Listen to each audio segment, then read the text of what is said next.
అవినాష్, చెప్పుమా. దగ్గరలో ఉన్న మెడ్ప్లస్ కు వెళ్ళి మెడ్ప్లస్ బ్రాండ్ మెడిసిన్స్ అని అడిగి కొనుక్కునరా. అక్కడ 50 to 80% తగ్గింపుకు వస్తుంది. మీరు తీసుకునే అదే మందులు, అదే నాణ్యమైన మందులు, కానీ సగం ధరకే.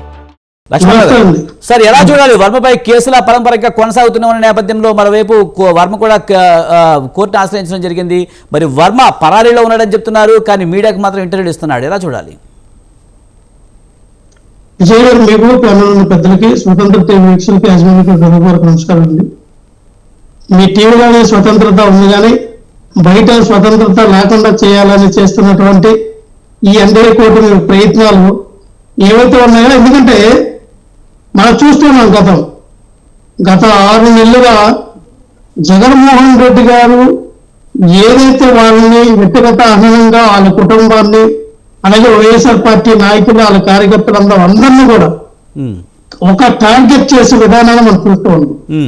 ఈ రోజున వీళ్ళు అంటూ ఉన్నారు, జగన్మోహన్ రెడ్డి గారు ఐపాక్ టీం పెట్టిన తర్వాత సోషల్ మీడియాలో విచ్చలవిడిగా సోషల్ మీడియా మొత్తం పనిచేసి మా మీద లేనిపోని మార్పులు, లేనిపోయినటువంటి విధంగా పోస్టులు చేస్తూ ఉన్నారని వీళ్ళు అంటూ ఉన్నారు. మేము 2019లో మీరు స్టార్ట్ చేయొచ్చేమో, మీరు 2014లోనే స్టార్ట్ చేశారా? మా ఐటీడీపీ వాళ్ళు 2014లోనే స్టార్ట్ చేసి జగన్మోహన్ రెడ్డి గారు 1,00,000 కోట్లకు అభియోగం తీసుకొచ్చింది వాళ్ళే. జగన్మోహన్ రెడ్డి గారిని రాజకీయంగా అనగదొక్కాలని, జగన్మోహన్ రెడ్డి గారిని రాజకీయంగా ఎక్కడ ఎదగనివ్వకుండా అనేక రకాల ఇబ్బందులు సృష్టించింది కూడా ఐటీడీపీ వాళ్ళే. ఎన్నో అలిగేషన్లు పెట్టారు వాళ్ళ కుటుంబం పట్ల, ఆయన పట్ల, భారతమ్మ గారి పట్ల లేనిపోని విధాలుగా రాతలు రాశారు, లేనిపోయిన విధంగా పోస్టులు పెట్టారు, లేనిపోయిన విధంగా శర్మిల గారు ఆ టైంలో శర్మిల గారి మీద, విజయమ్మ గారి మీద కూడా లేనిపోయిన మాటలు, పోస్టులు కూడా పెట్టడం మనం చూసాం. సో వాటికి వాళ్ళు చేశారు కదా అని మీరు చేశారా అని మీరు అనక కాదండి. సోషల్ మీడియాలో నడిపేటప్పుడు ఆ సోషల్ మీడియాలో ఇప్పుడు నేనున్నాను సార్, నా పేరు మీద 100. లక్ష్మణరావు గారు, ఒక మాట అండి, వర్మ వెనక వైసీపీ ఉందా లేదా? వర్మకి ఆర్థికంగా సాయం చేసి సినిమాలు తీయించిందా లేదా?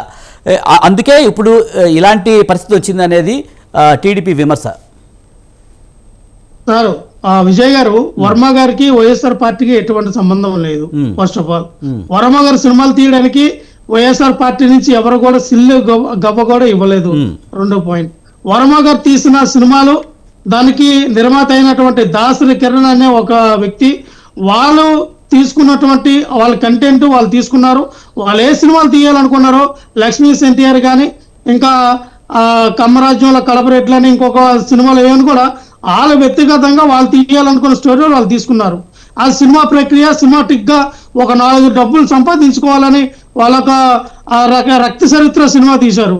అలాగే సినిమాలో సినిమాటిక్ వాళ్ళు తీయాలనుకున్నారు, వాళ్ళు తీసుకున్నారు. దానికి దీనికి సంబంధం ఉంది. ఈ రోజు నేను ఒకటే చెప్తా ఉన్నా, మన సినిమాలని ఏ సమాజానికి పాడు చేస్తాయి అన్నప్పుడు పవన్ కళ్యాణ్ గారు ఎవరు? పవన్ కళ్యాణ్ ఒక సినిమా హీరోయే కదా. పవన్ కళ్యాణ్ గారి సినిమాలు తీయని అన్ని స్వతంత్ర సమరయోధులు ఆ సినిమాలు తీసారా, లేకపోతే గాంధీ గారు,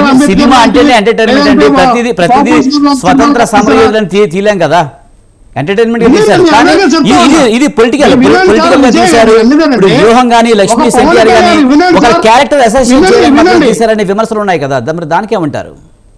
ఏమండి ఇప్పుడు యాక్చువల్ గా సినిమా అనేది ఎంటర్టైన్మెంట్ అండి, అది ఎలాగైనా తీయచ్చు.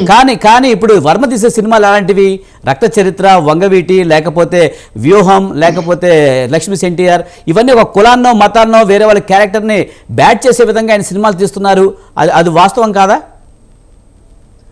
విజయ్ గారు, మనం అలాగే మాట్లాడతాం. మీ పాయింట్ ఆఫ్ వ్యూలోనే సమాజంలో ఏ సినిమా అనేది ఒక సెన్సార్ బోర్డు ఉంది.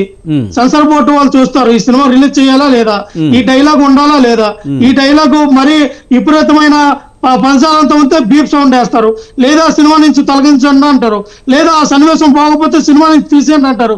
ఒక సినిమా సర్టిఫై అయ్యి సెన్సార్ బోర్డులో సర్టిఫై అయ్యి రిలీజ్ అయినప్పుడు అది నో అబ్జెక్షన్. అది అబ్జెక్షన్ చెప్పడానికి ఎవరికి రైట్స్ లేవు ఖచ్చితంగా. ఎందుకంటే మరి దేనికి పెట్టారు సెన్సార్ బోర్డు అనేది? సెన్సార్ బోర్డు అనేది దేనికి పెట్టారండి? సెంట్రల్ గవర్నమెంట్ నుంచి నడుస్తారు కదా సెన్సార్ బోర్డు అనేది. ఒకసారి సెన్సార్ సర్టిఫికేట్ ఇష్యూ అయ్యిందంటే అథెంటిక్ దాన్ని ప్రశ్నించాధికారం అలాంటప్పుడు మీరు ఆయన సినిమాల గురించి ఎలాగంటారు? ఒక్కొక్క పంత ఎంచుకుంటారు విజయ్ గారు. ఒక లవ్ సినిమా తీస్తారు, ఒకళ్ళు ఫ్యామిలీ సినిమా తీస్తారు, ఒకళ్ళేమో స్వతంత్ర సామ్రాజ్యం లాంటి విషయాలు, ఇంకొకళ్ళేమో యాక్షన్ సినిమా తీస్తారు, ఒకళ్ళు అడ్వెంచర్ సినిమాలు తీస్తారు. ఒక్కొక్కరు పంత ఒక ఉంటది. అది ఆయన పంత. అది ఆయన పంత గురించి మనం ఎలా మాట్లాడతాం? అలాగే ఇప్పుడు పవన్ కళ్యాణ్ గారు తీసిన సినిమాలు అన్నాయంటే గోకులం సీత నుంచి నిన్న రిలీజ్ అయిన సినిమాల వరకు కూడా అన్ని ముగ్గురేసి నలుగురేసి అమ్మాయిలతో తిరగడం, ఆ అమ్మాయిలకు ఇద్దరు ముగ్గురు వర్మ వెనకాల వైసీపీ లేకపోతే వర్మ వెనక లక్ష్మణరావు గారు వర్మ వెనక ఒక చిప్పి వినండి సార్. రైట్ ఒక క్వశ్చన్ మీకే ఒక క్వశ్చన్ ఒక్క నిమిషం విజయ్ గారు వినండి, తర్వాత మీరు ప్రశ్నలు వేయచ్చు. ఒక జిప్పిప్పి ఒక ఫ్యాంట్ వేసుకొని ఒక అమ్మాయికి అక్కడ కచ్చిప్పి పెట్టుకొని అసభ్యకరంగా డాన్స్ చేసినప్పుడు ఎంతమంది సినిమాలో చూసారండి? అది ఏ సమాజం ఇచ్చినట్టుగా? అది ఎవరిని కించపరిచే విధంగా లేదు కదా. అది ఎవరిని కించపరిచే విధంగా లేదు కదా లక్ష్మణరావు గారు. సినిమాల వల్ల కానీ సినిమాల వల్ల కానీ సామాజికంగా కానీ ఎవరు కూడా సినిమాలు చూసి ఎవరు చెడిపోరండి. అందులో మంచి ఉంటది, చెడు ఉంటది. నువ్వేం తీసుకుంటావు అది అల్టిమేట్ నీ ఇష్టం. అంతేగాని అందులో సినిమాలు చూసి చెడిపోయారు లేదంటే సమాజంలో ఒక డైలాగ్ నీ మైండ్ సెట్ ఏం ఆలోచించింది? లక్ష్మణ్ గారు మీకు ఒక్క మాట ఇదే పవన్ కళ్యాణ్ చెప్పిన పవన్ కళ్యాణ్ ఒక సినిమాలో పడుకున్న వాళ్ళని రేప్ చేస్తే ముందు పరిగెత్తి రేప్ చేస్తే బాగుంటుందని హీరోగా తను మాట్లాడతాడు. జల్సా సినిమాలో అన్నారండి, జల్సా సినిమాలో అన్నారు.